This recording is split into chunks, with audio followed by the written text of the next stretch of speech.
Hi, this is again Yoshi Arola, your digital marketer as well as your VA coach, and welcome back to the channel.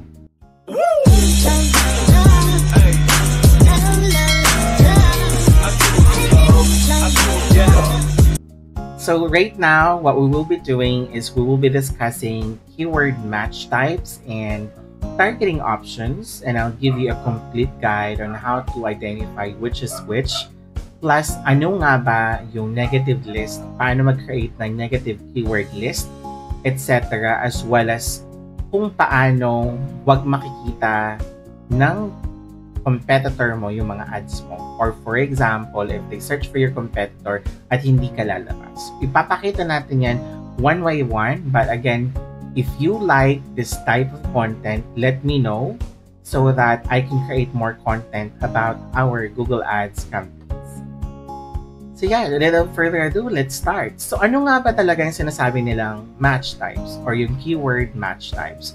So sa keyword match types, we have three different kinds of keyword match types. And as you can see in here, that we have the broad match that you can see.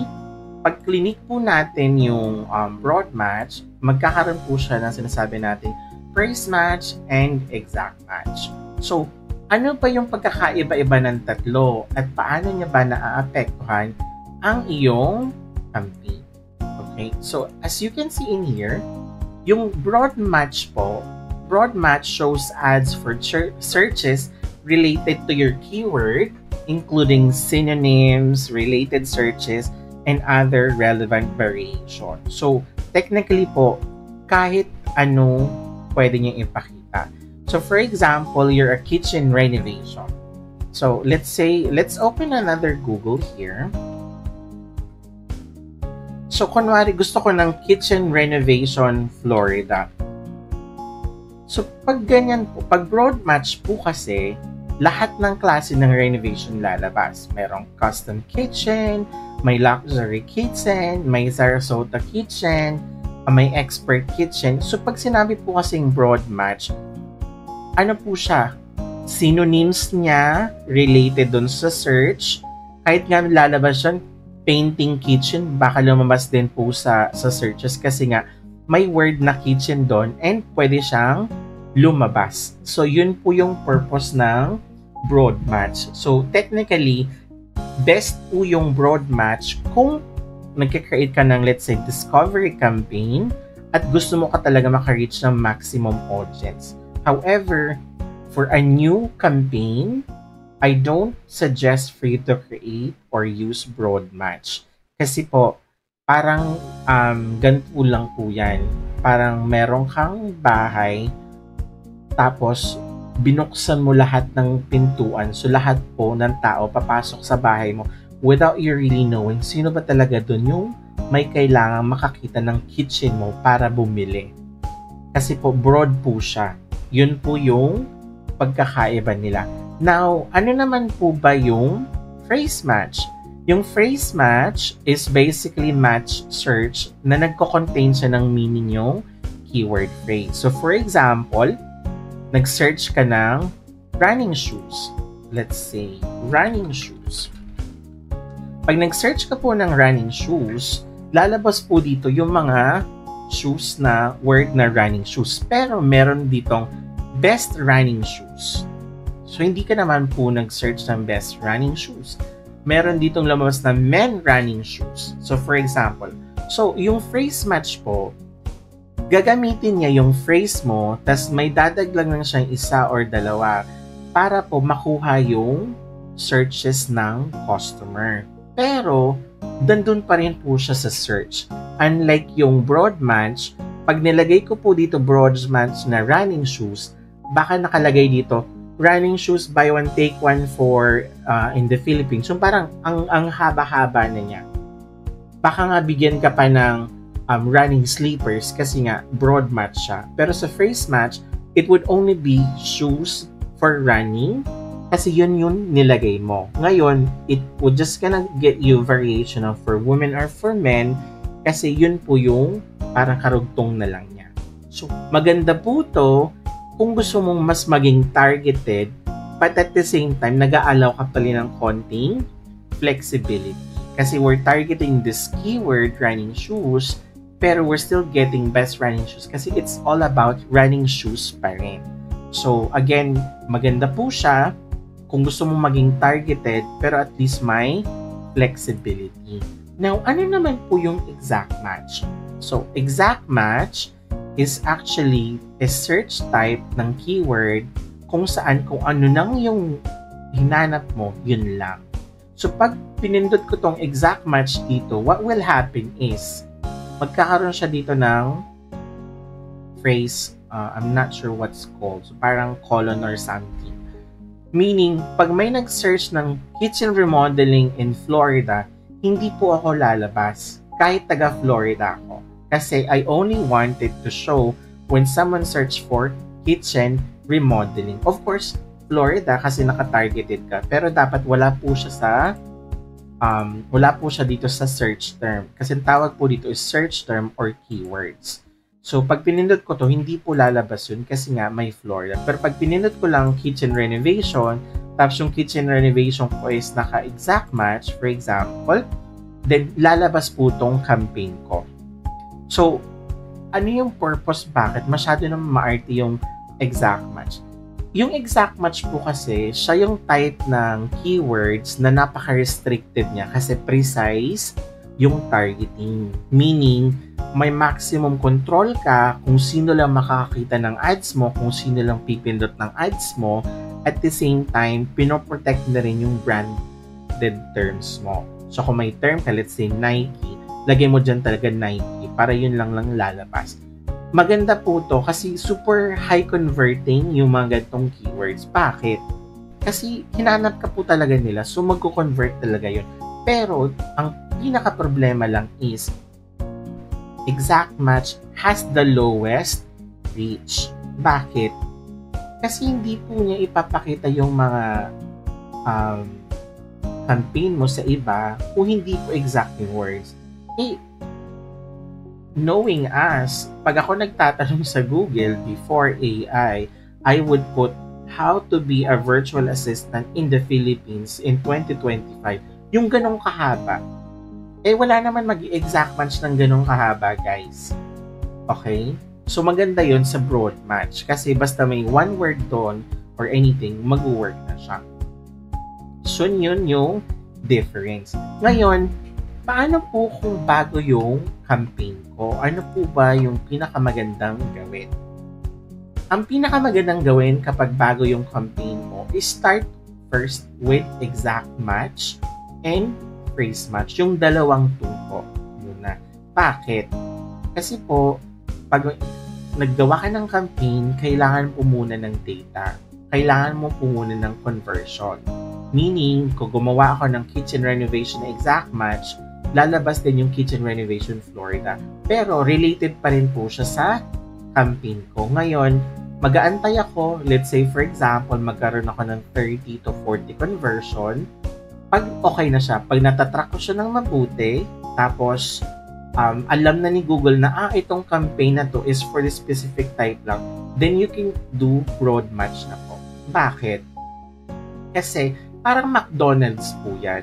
Yung McDonald's, let's say naka-exact and phrase match sila. Yung mga pupunta doon is yung mga taong gusto lang kumain ng McDonald's. Ngayon, ano po yun? Parang low yung reach nila kasi gusto nila is yung nagsusearch lang ng McDo. Pero after, let's say, meron ng 100 na tao na pumunta sa McDo, meaning okay na sila. Alam na ni Google na, okay, ito is McDo, ito lang yung sinaservice niya. Pag nag-open sila ng doors, let's say, broad match na ginamit nila, yung ads nila is, let's say, encompasses everything na parang how to eat fries. Lalabas na doon yung McDo, for example. Pero, people would only go to McDo kasi alam na agad nila na McDo yun. So, si Google kasi ipapakita niya yung ads mo doon pa rin related sa mga previous conversions mo. So, that's the reason why it is very important na meron ka munang conversion, meron ka munang data para may pagbasihan si Google na, okay, so ito yung mga types of customer niya. Ngayon, nag-broad match na siya. I will try to reach as many people as I can nakaparehas ng itong mga kliyente niya na this past few days or months, for example. Yun po ang reason kung bakit importante yung exact match or match type pag gumagawa ka ng campaign. Always start with exact plus phrase match, then saka po kayo mag-broad. Kasi karamihan po ng Google Ads Manager na kakilala ko, nagkakamali po sila dito. May mga kliyente po kasi na talagang they would require the Google Ads Manager to generate leads agad, clicks agad. So si manager naman, gusto agad magkaroon ng data, so nag-broad match. So mayroon kang conversion, pero pag kinausap naman ng sales, nada. Hindi siya related doon sa service na ino-offer, which is Fox leads yon. Hindi po maganda yun kasi gumagastos lang si client for leads na hindi naman talaga nag-generate. So it is very important na you as the expert explain to the client bakit. This is one of the reason meron tayong tinatawag na learning phase, meron tayong tinatawag na A/B testing, meron tayong tinatawag na optimization kasi hindi naman po makukuha mo agad perfect on your first try. And that's the reason why po important itong exact match. So, when you're creating the campaign, may option actually doon for you to create campaigns na may match type na. So, Google changes every now and then. So, minsan hindi na siya pinapakita. Pero just in case, you can actually, let's add keywords. So, pag nag-add ka ng keywords, pwede kang, if you wanted to, let's say, exact match, let's say, kitchen remodel, lagayan mo na lang ng ganito. Ay, so, if nilagyan mo siya ng ganyan, automatic magiging exact match na siya. Ngayon, pag phrase match naman, ang kaibahan naman po niya is meron siyang ganito. Kayo na lang guys kasi nakalimutan yung pangalan. So, ganito po yung sa phrase match. Open ko na nga. And ganito po yung sa exact match. So, you can add it here.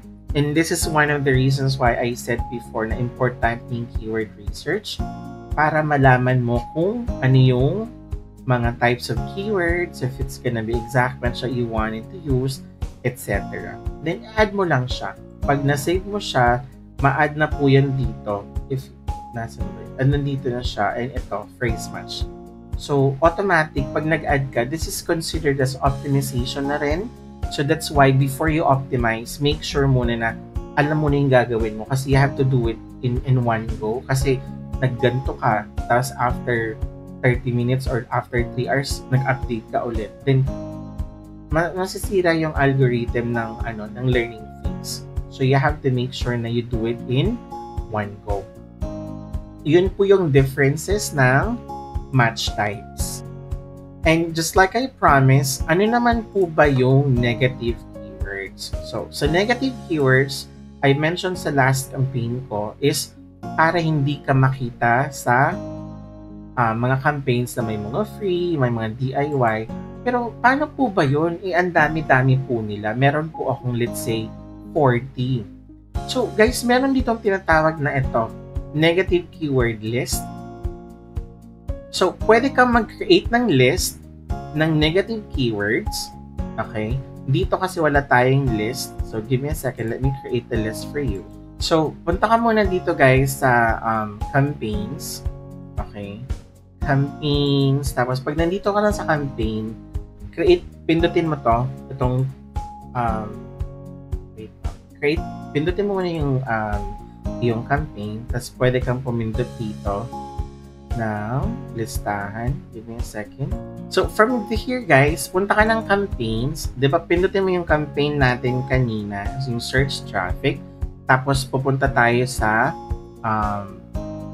negative keywords. Click mo yung kitchen remodeling. Ito yung negative keywords. Then, pag nandito ka na, punta ka dito sa all campaigns. Tapos, pwede ka, so nandito ka na sa all campaigns. Then, under doon, meron kang negative keywords. Then, from here, all you have to do is click this plus sign.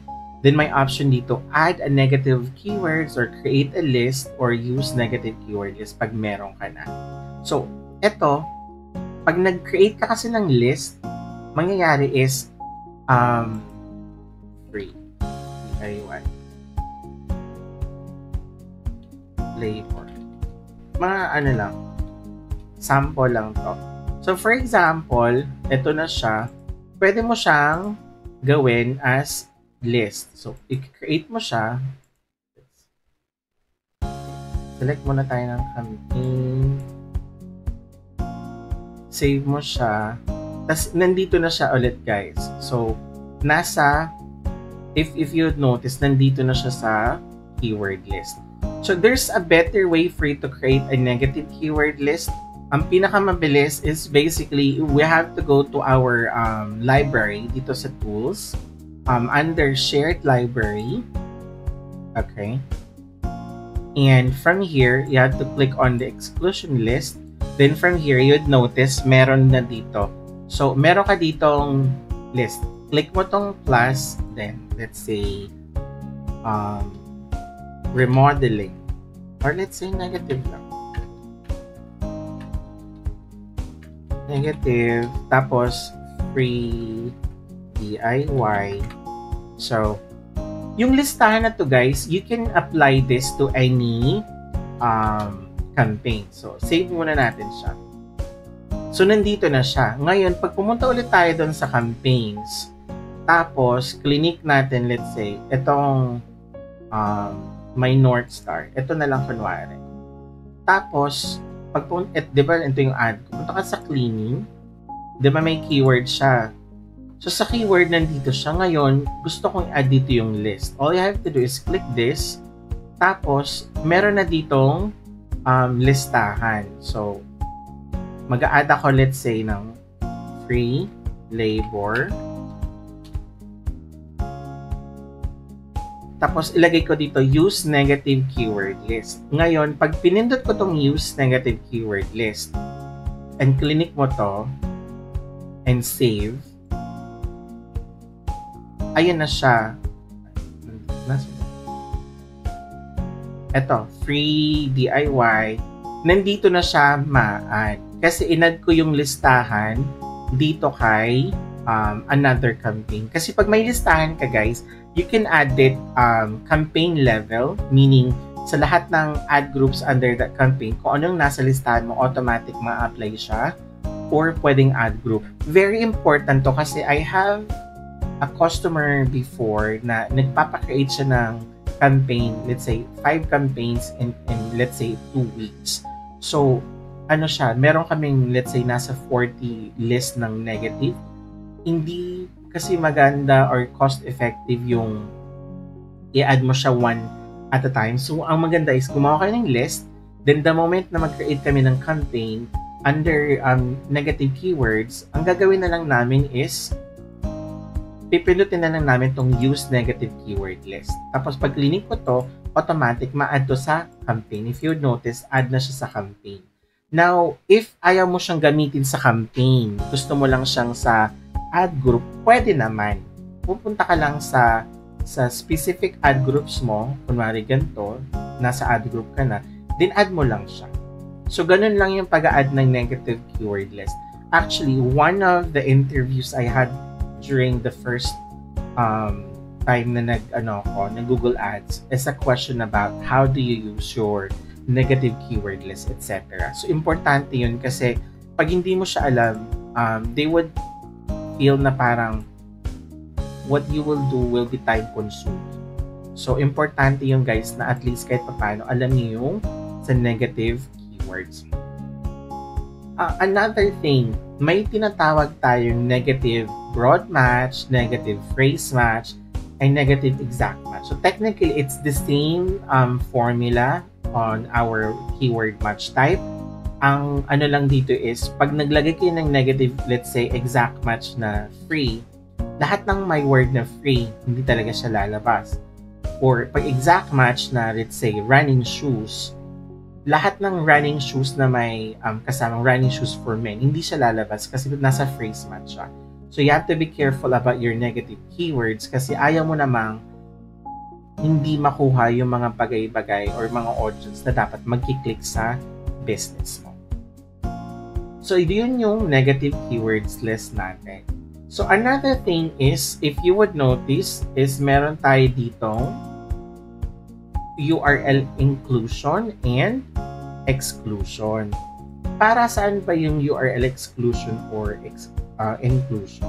Yung sa inclusion is you wanted to target specific people na nag-visit na sa website na to or sa URL na to. So, for example, pag niligay natin yung website natin dyan for the kitchen remodeling, so, people who basically visited that specific page would be able to get to that page again. Okay? So, yun yung importante sa inclusion. Sama mo lang yung mga gusto mong pages or website na gusto mong maipakita yung ads. Okay? Sa exclusion naman, importante to kasi binablock mo naman siya. So, for example, you don't want your ads to show on specific website. So, for example, booking.com for travel. Ayaw mong ipakita yung ads mo doon, pero inon mo yung Google Display Network mo. I-add mo lang yung website na yon, yung booking.com, then lahat ng ads mo on that na mayroong exclusion na gano'n, hindi siya ipapakita sa mga website na yon. Okay? Yun ang importante. Another thing is for YouTube or for video, for display and video ads. So you can have, aside from URL, you can actually get channel exclusions. You can block specific YouTube channels or individual videos na ayaw mong ipakita yung ads mo kasi you feel na hindi naman talaga sila nakakatulong sa yung campaign. So you guys, yun yung sa importante dito sa inclusion and sa exclusion. So, yun lang naman, ay hindi ko kasi na-discuss the last time yung sa match type. Importante to guys, aside from keyword research, yung sa match type is very important kasi no matter how good your objective is, no matter how big your budget is, kung hindi maganda yung match types mo, if you're not using the correct match type, what will happen is you will have unnecessary spend. Malulugi lang yung customer mo, magkakaroon lang sila ng super taas na cost per click, tapos hindi naman siya mag-generate ng proper leads. Then, negative keywords is actually non-negotiable kasi kung wala kang negative keywords, you're basically being seen by any audience na dapat hindi ka nakikita, lalo na kung paid yung services mo. Okay? Again, Google is different from Meta. Sa Facebook kasi, you can just show it to as many people as you can. Basta itag mo lang yung audience mo na let's say real estate or something and it would be showed there. Kasi po sa Meta again, you create interest. However, for Google, you have a high intent users. So importante po na kailangan may negative keywords para yung mga nagsa-search ng mga bagay na free, na DIY ay hindi mag-show, especially kung surveys business ka. Then, add mo na lang yung inclusion and exclusion. Feel free to play with your sandbox kasi yun lang po ang pinaka-important. So, yun lang naman guys. I just wanted to touch upon that. We'll discuss optimization more in the future or perhaps tracking para makita mo kung paano mag-track ng Google o mag-create ng leads. But if you find this interesting, you can basically like and subscribe. Comment po kayo. At the same time, like nyo para po ma-push po yung video natin sa much bigger algorithm ni YouTube. Again, thank you so much. This is again your Shierola. Have a great day and thank you for watching.